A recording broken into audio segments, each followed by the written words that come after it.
परमेश्वर की भलाई कभी खत्म नहीं होती। इवन हम ऐसा कोई काम नहीं कर सकते जो उसके प्रेम को इतना सा भी कम या इतना भी ज्यादा कर सके। उसने अपनी मैक्सिमम कैपेसिटी में हमें प्रेम किया।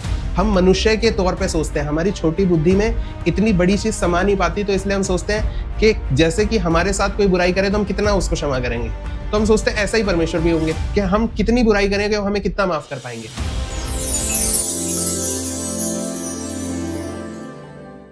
आप सभी को जय मसीह की।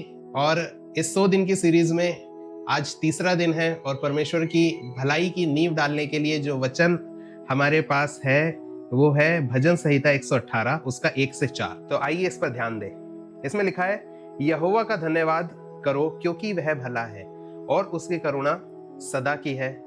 इज़राइल कहे उसकी करुणा सदा की है। हारून का घराना कहे उसकी करुणा सदा की है। यहोवा के डरवैये कहें उसकी करुणा सदा की है। हालेलुया। परमेश्वर भला है और उसकी करुणा सदा की है। वचन हमें 4 बार इस बात को रिपीट कर रहा है कि हम कहें परमेश्वर की जो दया है वो सदा की है। हर चीज इस दुनिया में बदल रही है और देखिए कितनी जल्दी। पहले जब हम छोटे थे टेक्नोलॉजी नहीं थी, कुछ भी नहीं था, समय कुछ और था। इतनी जल्दी हमने इसको बदलते हुए देखा और इतनी फास्ट हमारा जमाना जो है आपस में चेंज। बल्कि कहावत ये कही जाती है कि जो अपने आप को नहीं बदलेगा वो पीछे रह जाएगा। इन सब बदलावों में जो एक चीज नहीं बदलने वाली है वो है परमेश्वर की करुणा, उसकी भलाई।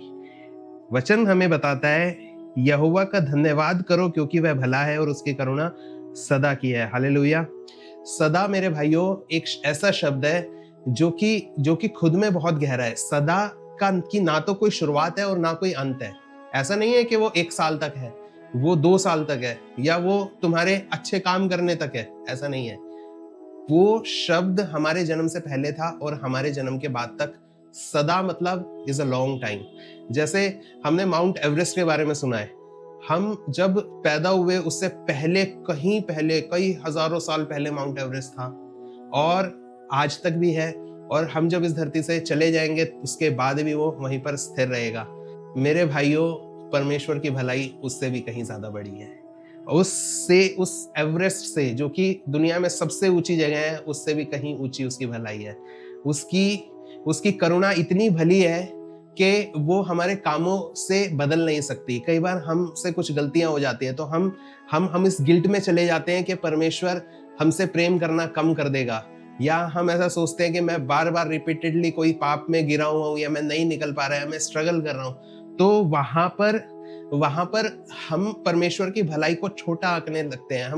हम मनुष्य के तौर पे सोचते हैं, हमारी छोटी बुद्धि में इतनी बड़ी चीज समा नहीं पाती, तो इसलिए हम सोचते हैं कि जैसे कि हमारे साथ कोई बुराई करे तो हम कितना उसको क्षमा करेंगे। तो हम सोचते हैं ऐसा ही परमेश्वर भी होंगे कि हम कितनी बुराई करेंगे वो हमें कितना माफ कर पाएंगे। लेकिन यहाँ पर जो शब्द है कि उसकी करुणा, उसकी भलाई सदा की है। परमेश्वर की भलाई कभी खत्म नहीं होती। इवन हम ऐसा कोई काम नहीं कर सकते जो उसके प्रेम को इतना सा भी कम या इतना भी ज्यादा कर सके। उसने अपनी मैक्सिमम कैपेसिटी में हमें प्रेम किया। वचन ऐसे से कहता है कि जब हम पापी थे तो मसीह सही समय पे भक्तिहीनों के लिए मरा। सोचिए, हम जब उसको जानते भी नहीं थे उसने तब अपना प्रेम हम पे प्रकट किया, और अब तो हम उसे जानते हैं। तो अब हमारी छोटी गलतियां उसके लिए क्या, मतलब कितना भी बड़ा पाप क्यों ना हो जाए, परमेश्वर की भलाई के सामने जब हम उसकी भलाई के अंदर एंटर करते हैं ना, जब हम उसकी भलाई को चुनते हैं अपने जीवन में और देखना शुरू करते हैं, तो हम जान पाते हैं कि परमेश्वर सच में भला है। तो आज मैं आपको एनकरेज करूंगा इस वचन के द्वारा कि यहोवा सच में भला है और उसकी करुणा सदा की है। ऐसा कोई काम नहीं है जो आपको परमेश्वर से दूर कर सके। ऐसा कुछ भी करके आप परमेश्वर की इतनी सी भी भलाई को कम नहीं कर सकते।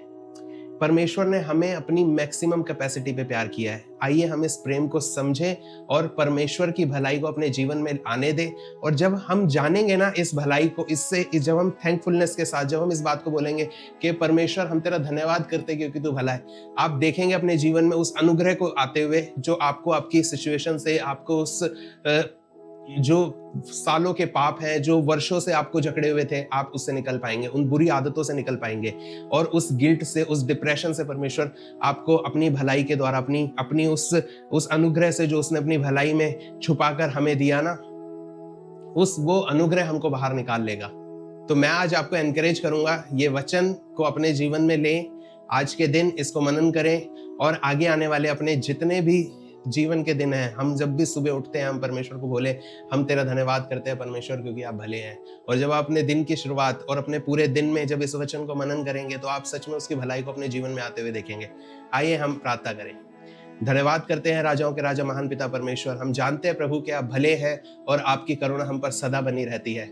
इस वीडियो को जितने भी लोग देख रहे हैं परमेश्वर पिता, मैं कहता हूं कि उनके जीवन में आपकी भलाई उसी रीति से प्रकट हो जैसे आपने परमेश्वर बहुत से लोगों पे की है परमेश्वर पिता। जितने भी लोग आज डिप्रेशन में है, जितने भी उस गिल्ट में है, उस सिन की जो कि बुरी आदतें या फिर कुछ ऐसी चीजें हैं जो कि ये छोड़ना चाहते हैं लेकिन नहीं छोड़ पा रहे हैं, आज मैं तेरी भलाई को इनके जीवन में बोलता हूं परमेश्वर पिता और कहता हूं कि जो भलाई सदा की थी ना ये उसको पहचान ले।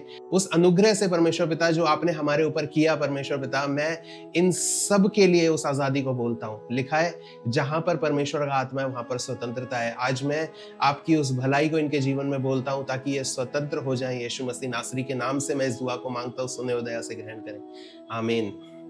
आप सभी को जय मसीह की। इस वीडियो को किसी ऐसे के साथ शेयर जरूर करें जिसे इसकी आज जरूरत है। Praise the Lord.